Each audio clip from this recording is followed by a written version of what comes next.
Thank you very much for the invitation too.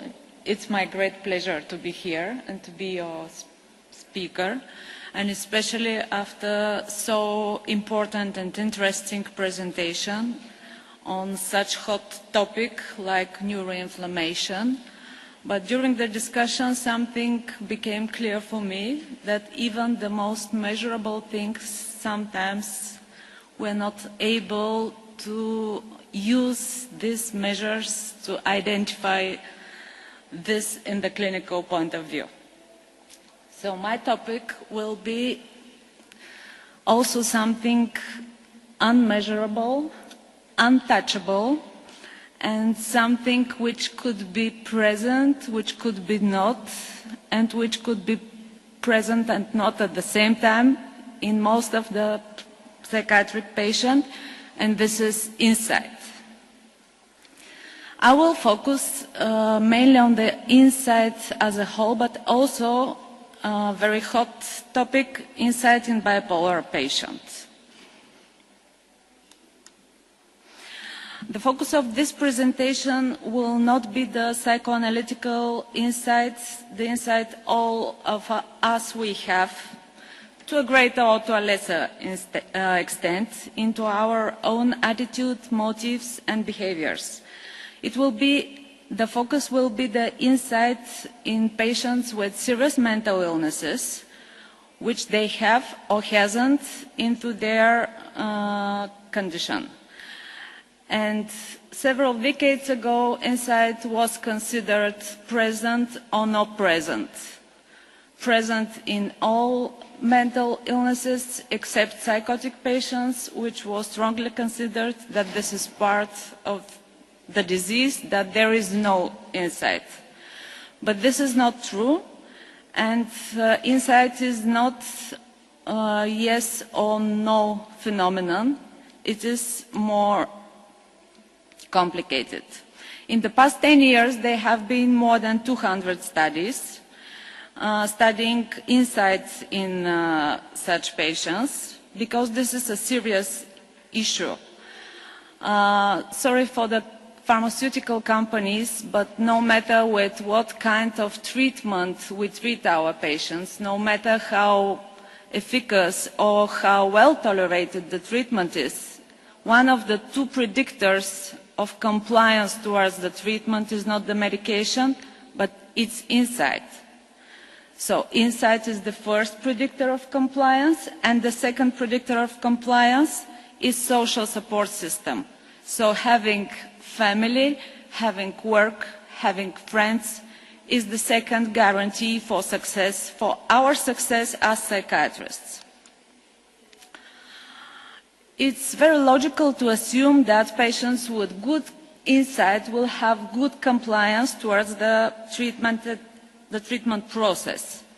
McAvoy completed a very interesting study in 100 schizophrenic patients, and he had asked only 3 questions. Do you consider that you have to be in a hospital, that you have to be seen by psychiatrists, and you have to see any doctor? These patients are schizophrenic.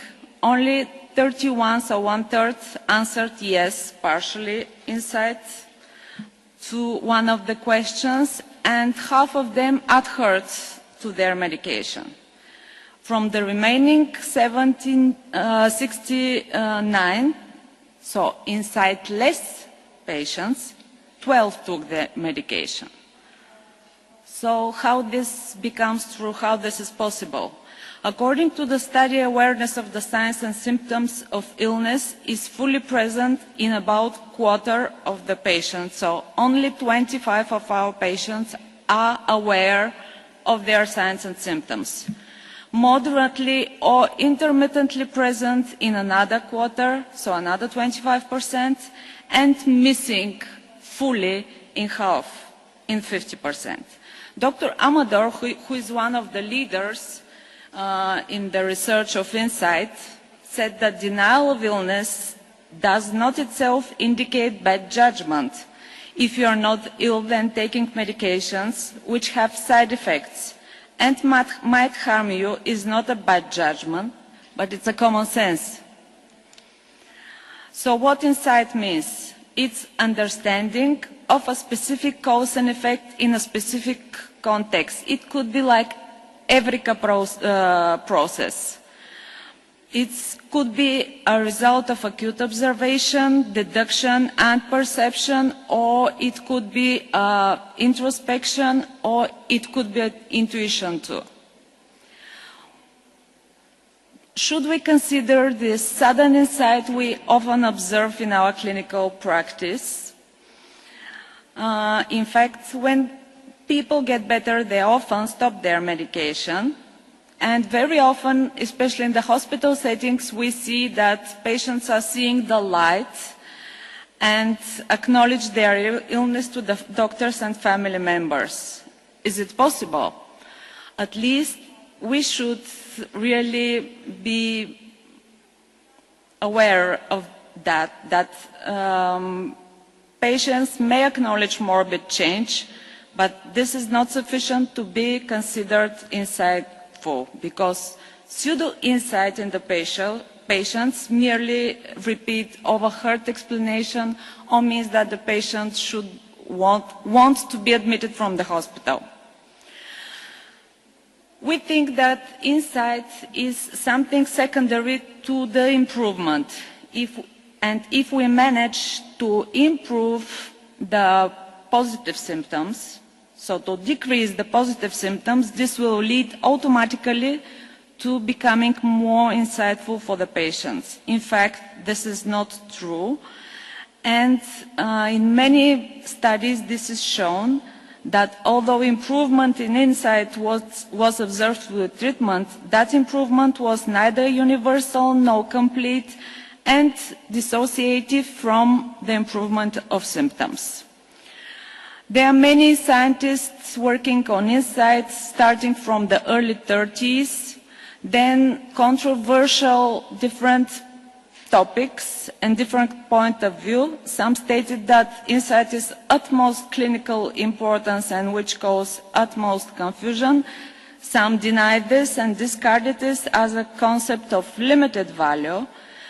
Each of us has our personal attitude. Even Freud thought about insight, not in this clinical point of view, but said that insight was not merely a rational self-evaluation, otherwise simply reading text on psychoanalysis would cure neurosis.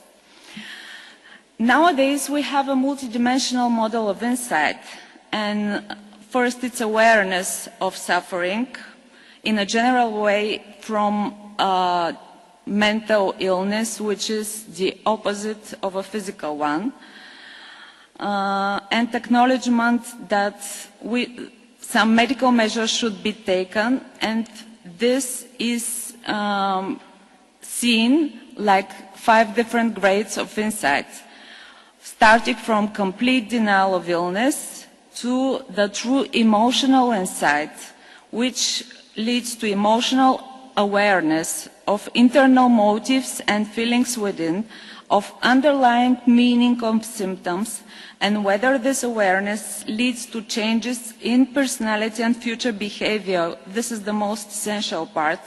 Openness to new ideas and concepts. This means openness to change, to do something to change your present situation. Impaired insight is often referred to as anosognosia, but my personal point of view that the good, the bad, the partial insight, these are terms which are very often used in our clinical notes, should be things of the past. Insight should be studied more deeply, because this will lead to succeed of treatment.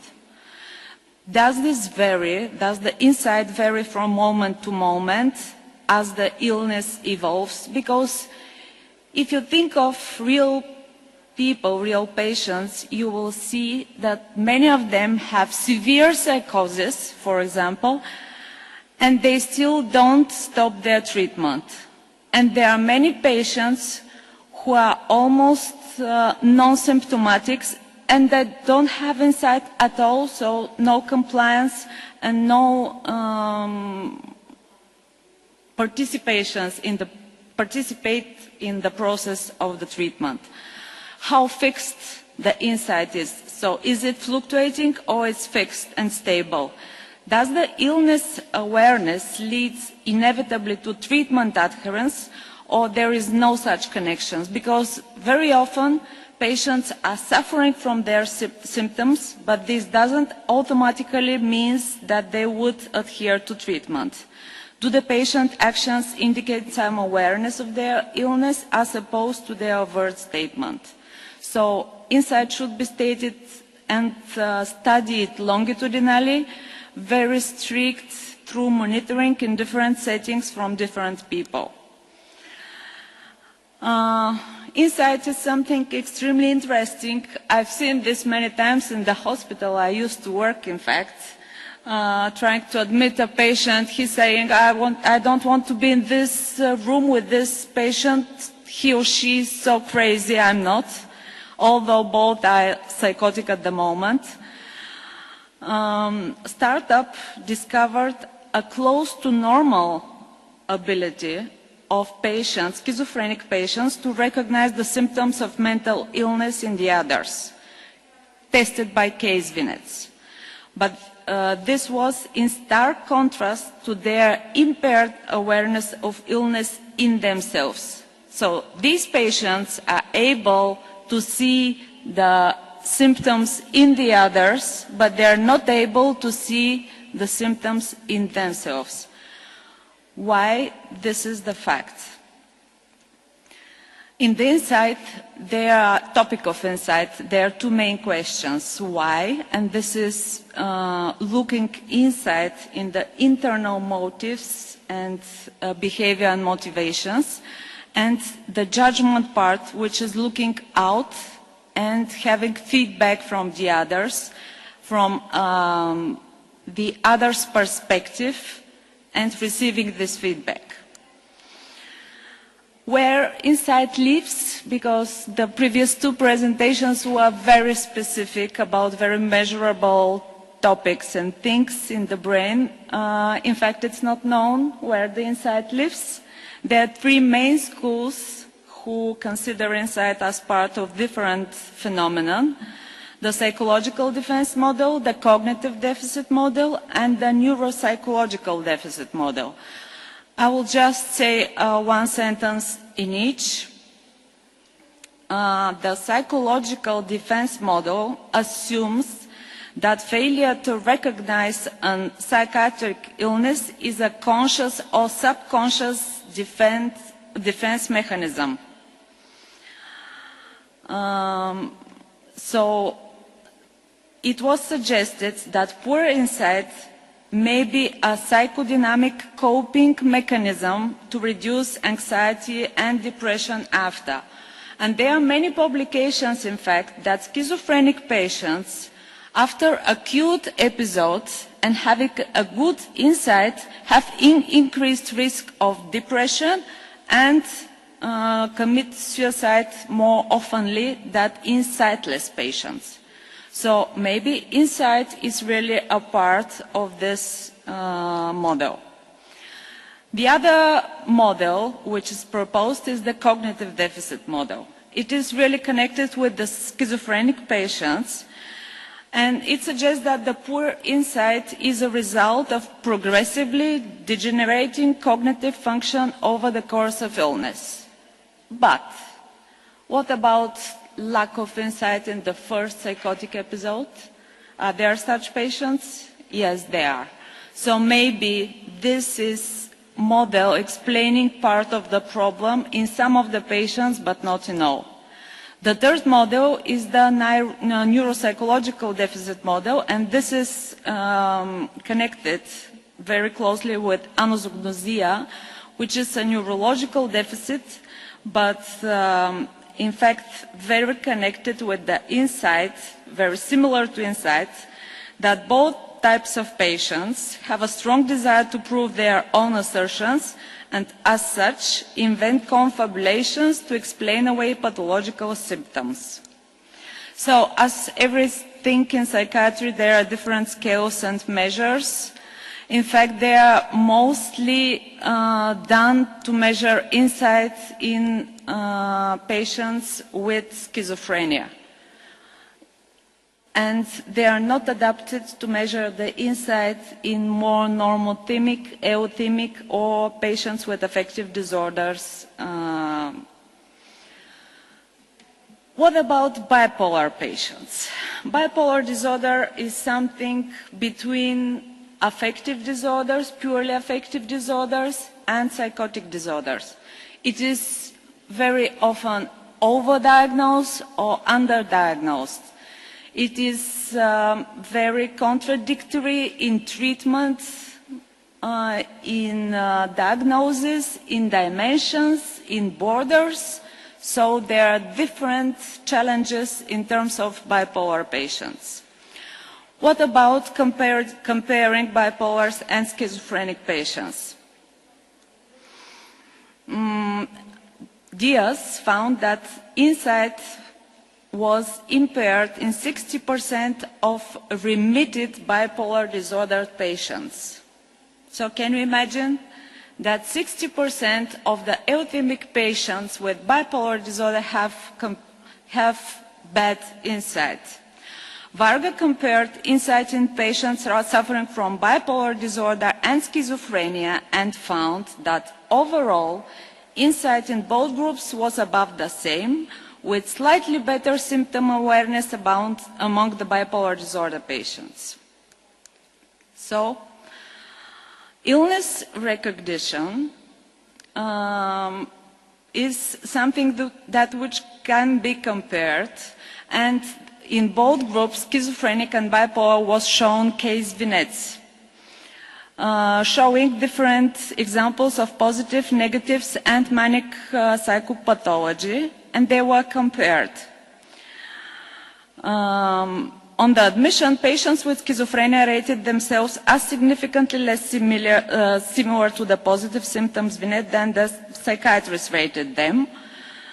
And they correctly labeled the present signs as pathological.